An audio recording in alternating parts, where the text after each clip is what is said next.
Adsterra থেকে যদি আপনি ইনকাম করেন তাহলে সেটা হালাল হবে নাকি হারাম হবে, এই বিষয়ে যদি আপনার কনফিউশন থেকে থাকে, এটা আমি আজকের ক্লাস ভিডিওতে আপনাদেরকে দূর করে দেওয়ার চেষ্টা করব। তো আমি এখন শুরুতে চলে যাচ্ছি কম্পিউটার স্ক্রিনে। তো দেখতে পাচ্ছেন আমার সামনে যে ডেমো ড্যাশবোর্ডটি রয়েছে, এই ড্যাশবোর্ডে দেখতে পাচ্ছেন যে প্রায় $790 ইনকাম হয়ে আছে অ্যাডস্টেরা থেকে ইনকাম আর কি। হ্যাঁ, দেখতে পাচ্ছেন যে অ্যাডস্টেরা। আচ্ছা, তো এই যে অ্যাডস্টেরা থেকে যে ইনকামটা আপনার, যদি এরকম ইনকাম যদি আপনার হয়, কম হোক বেশি হোক যাই হোক না কেন, সেই ইনকামটা আপনার হালাল হবে নাকি হারাম হবে? তো ইনকাম হালাল হবে নাকি হারাম হবে, এটা নির্ভর করছে বিজ্ঞাপনের ধরনের উপরে। তো আমি এখন একটা ওয়েবসাইটের মধ্যে চলে যাচ্ছি, যে ওয়েবসাইটে অ্যাডস্টেরা সেট আপ করা আছে। তো দেখতে পাচ্ছেন আমি এই ওয়েবসাইটে যাওয়ার সঙ্গে সঙ্গে আমার কাছে একটা WPS অফিসের বিজ্ঞাপন চলে আসছে। তো এটা যেহেতু একটা WPS অফিস ডাউনলোড করার একটা বিজ্ঞাপন, তার মানে এটা হচ্ছে একটা অ্যাপ বা সফটওয়্যার ডাউনলোডের একটা বিজ্ঞাপন। তার মানে এটার মধ্যে হারাম কোনো ব্যাপার নাই। তার মানে এই বিজ্ঞাপন থেকে যে ইনকামটা হবে সেটা ডেফিনেটলি হালাল হবে। আশা করছি বুঝতে পেরেছেন। আমি এই বিজ্ঞাপনটা কেটে দিচ্ছি। এখন এই ওয়েবসাইটের অন্য কোনো একটা লিঙ্কের উপরে যদি আমি এখন ক্লিক করি, তাহলে একটা বিজ্ঞাপন চলে আসার কথা, এবং সেই বিজ্ঞাপনটা কেমন চলুন আমরা একটু দেখি। আচ্ছা, এইখানে দেখতে পাচ্ছেন যে অ্যাডস্টেরার আরও একটা বিজ্ঞাপন এখানে চলে আসছে। এই যে WPS অফিস, এটাও দেখতে পাচ্ছেন যে হালাল ক্যাটাগরির মধ্যে আছে। আমি ক্লিক করলাম, মানে কেটে দেওয়ার জন্য ক্লিক করলাম, কিন্তু বিজ্ঞাপনের মধ্যে চলে গেল আর কি। আচ্ছা, তো এখানে দেখতে পাচ্ছেন যে কন্টেন্টগুলো আসছে, এগুলোর মধ্যে কোনো হারাম এলিমেন্ট নাই, তার মানে এই ইনকামটা আপনার হালাল। এখানে দেখতে পাচ্ছেন যে আরও একটা বিজ্ঞাপন। আচ্ছা, এটা মনে হচ্ছে গেম খেলে মানে কি বলছে, ক্রিপ্টো রিওয়ার্ড। আচ্ছা, তো এটা হচ্ছে ক্রিপ্টো এক্সচেঞ্জের একটা অ্যাড। তো ক্রিপ্টো এটা হালালও কেউ বলে না, আবার হারামও কেউ বলে না। আপনি কোন পারপাজে ইউজ করছেন তার উপরে এটা নির্ভর করছে। তার মানে এটাকেও হালাল ক্যাটাগরিতে ফেলা যায় আর কি। হ্যাঁ, যদি আপনি সেটা দিয়ে হারাম কোনো কাজ না করে থাকেন, তার মানে এই অ্যাডটাও মোটামুটি হালাল ক্যাটাগরির মধ্যে পড়ছে। অ্যাস্টারের অ্যাড কিন্তু এগুলো আর কি। হ্যাঁ, আচ্ছা, এরপরে আমি যদি কোনো একটা পোস্ট ওপেন করার ট্রাই করি, ক্লিক করলাম, দেখতে পাচ্ছেন সেটা ওপেন হওয়ার আগেই একটা বিজ্ঞাপন ওয়েবসাইটের মধ্যে চলে গেল, এবং এই বিজ্ঞাপনটাও দেখছেন হারাম কোনো কিছু না, অর্থাৎ হালাল। আমি যদি অন্য আরেকটা পোস্ট ওপেন করার ট্রাই করি, যদি আমি এখন এইখানে ক্লিক করি, তাহলে দেখতে পাচ্ছেন যে এই কন্টেন্ট ওপেন হয়ে গেল এবং কোনো বিজ্ঞাপন ওপেন হয়নি। আমি আবারও অন্য একটা জায়গায় ক্লিক করি, দেখতে পাচ্ছেন যে আরেকটা ওয়েবসাইট ওপেন হয়ে গেল, এটাও সেম একই কন্টেন্ট আসছে, অর্থাৎ হালাল ক্যাটাগরির মধ্যে পড়ছে আর কি। হ্যাঁ, এইখানে একটা বিজ্ঞাপন চলে আসছে। তো এইখানে দেখতে পাচ্ছেন যে এখন যে বিজ্ঞাপনটা আসছে, এইটা কিন্তু একটা বেটিং ওয়েবসাইটের অ্যাড। তার মানে জুয়া খেলা হয় এই ওয়েবসাইটের মধ্যে। যদিও এইখানে হারাম কোনো এলিমেন্ট নাই, বাট এখানে যে বিজ্ঞাপনটা আসছে, এই বিজ্ঞাপনের মধ্যে হারাম এলিমেন্ট আছে। কেউ যদি এখন এই ওয়েবসাইটের মধ্যে গিয়ে টাকা পয়সা ইনকাম করে, তাহলে সেই ইনকামটা তার জন্য হারাম হবে, কারণ এটা হচ্ছে জুয়া খেলার একটা অ্যাপ আর কি। হ্যাঁ, তো আমি এটা এখান থেকে কেটে দিচ্ছি। আমি যদি আবারও এই লিঙ্কের উপরে ক্লিক করি, দেখতে পাচ্ছেন যে আরেকটা ওয়েবসাইটের লিঙ্ক চলে আসলো, এটা হালাল ক্যাটাগরির মধ্যে পড়ছে। আমি আবারও ক্লিক করছি, এবার মূল ওয়েবসাইট চলে আসলো।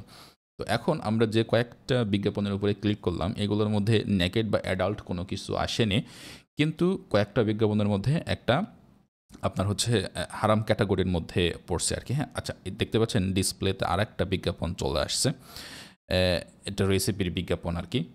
হয়তো প্লেন নাও যেহেতু লেখা আছে, তার মানে হয়তো এটা কোনো গেম জাতীয় কোনো কিছু হবে আর কি। হ্যাঁ, তো এটাও হালাল ক্যাটাগরির মধ্যে ফেলা সম্ভব। আচ্ছা, তো আমি এটা এখান থেকে কেটে দিচ্ছি। এখানে যে একটা অ্যাড চলে আসছে, দেখতে পাচ্ছেন যে এই অ্যাডটা ইসলামিক দৃষ্টিকোণ থেকে বুঝতেই পারছেন যে হারাম। এইখানে যে মডেল ব্যবহার করা হয়েছে, তো এই মানে মডেলের যে অবস্থা, তাতে বুঝতেই পারছেন, আপনাদেরকে দেখানো সম্ভব না। আচ্ছা, তো এখন বুঝতেই পারছেন যে এই জাতীয় বিজ্ঞাপন থাকলে আপনার সেই ইনকামটা হারাম ক্যাটাগরির মধ্যে পড়ে যাবে আর কি। হ্যাঁ, তো এবার মূল বিষয়ে আসি। অ্যাডস্টেরা থেকে যে আমরা ইনকামগুলো করি, এগুলা আমরা ফিল্টার করতে পারবো কিনা, অর্থাৎ কী ধরনের অ্যাড দেখাবে আমাদেরকে আর কী ধরনের অ্যাড দেখাবে না, বা কোন ক্যাটাগরি অ্যাড দেখাবো আর কোন ক্যাটাগরি অ্যাড দেখাবো না, এরকম কোনো ফিল্টার অপশন আছে কিনা।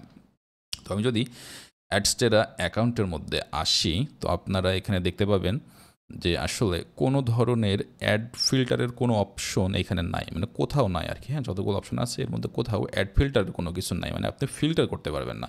তার মানে অ্যাডস্টেরা কর্তৃপক্ষ যে অ্যাড দেখাবে, মানে যে অ্যাড দেখাতে চাইবে, বাধ্যতামূলক ভিউয়ারদেরকে বা পাঠকদেরকে সেই অ্যাডই দেখতে হবে।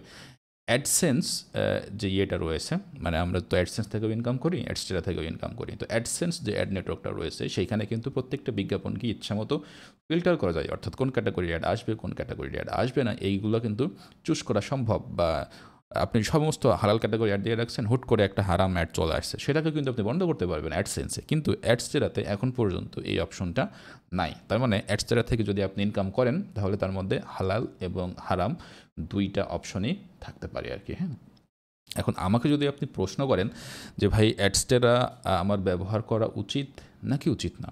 এখন ধরেন আমি ব্যাপারটাকে একটু অন্যরকমভাবে দেখি। আপনি যদি নিজে ইনকাম না করে যদি অন্য কাউকে ইনকাম করতে সাহায্য করেন, ধরেন আপনি হারাম ইনকাম নিজে করলেন না, কিন্তু হারাম ইনকাম অন্য কাউকে করতে সাহায্য করছেন।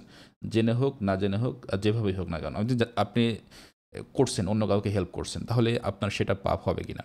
আমার মতে আপনি যদি হারাম ইনকাম নিজে করেন এটাও পাপ, যদি হারাম ইনকাম অন্য কাউকে করতে সাহায্য করেন এটাও কিন্তু পাপ আর কি, হ্যাঁ?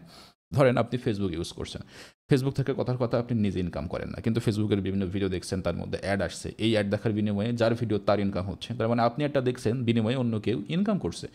যদিও আপনি ইনকাম করছেন না, বাট আপনি অন্য কাউকে বিজ্ঞাপন দেখার মাধ্যমে ইনকাম করতে হেল্প করছেন, তো এটা কি হারাম হবে না? আমার মতে ডেফিনেটলি এটা হারাম হবে। আপনি সেই ইনকামটা নিলেও আপনার হারাম, অন্য কাউকে ইনকাম করতে হেল্প করছেন ওইটাও হারাম। এখন আপনাকে ব্যাপারটা দেখতে হবে যে আপনি আপনার জায়গা থেকে সচেতন আছেন কিনা। এখন এই যুগে কি আপনি ইউটিউব, ফেসবুক মানে অনলাইন ঘাটাঘাটি এগুলো বাদ দিয়ে চলতে পারবেন? কোনোভাবে চলতে পারবেন না। তার মানে আমরা এমন একটা যুগের মধ্যে প্রবেশ করছি, এইখানে হারামের ছিটেফোঁটা আমাদের গায়ে অবশ্যই লাগবে যদি অনলাইনে আমাদের এক্সিস্টেন্স থাকে। আশা করছি বিষয়টা ক্লিয়ার বুঝতে পেরেছেন।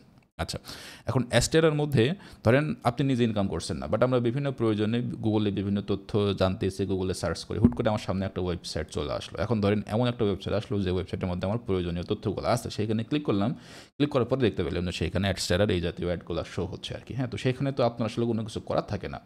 তো এখন আমরা যে প্ল্যাটফর্মটা ব্যবহার করছি, এই প্ল্যাটফর্মে আসলে কন্ট্রোলটা আমাদের হাতে নাই, মানে কোন জাতীয় অ্যাড দেখানো হবে বা কোন জাতীয় অ্যাড দেখানো হবে না। অ্যাডসেন্সের কন্ট্রোলটা আমাদের হাতে আছে, বাট অ্যাডস্টেরার ক্ষেত্রে কন্ট্রোলটা আমাদের হাতে নাই। এই জন্য এর মধ্যে হালাল হারাম এই ইনকামগুলো মিক্সিং হয়ে থাকবে। তবে আপনি চেষ্টা করবেন যে আপনার ওয়েবসাইটে এমন কোনো কনটেন্ট না দেওয়ার জন্য যেটাকে আপনি মানে হারাম ইনকামকে আপনি প্রমোট করেন, এইরকম কোনো কিছু আপনি দেওয়ার চেষ্টা করবেন। এখন যেহেতু বিজ্ঞাপনের কন্ট্রোলটা আমাদের হাতে নাই, তো সুতরাং আপনি যদি মুসলিম হয়ে থাকেন, সেই ক্ষেত্রে যখন কোনো হারাম বিজ্ঞাপন আসবে তার উপরে ক্লিক করবেন না।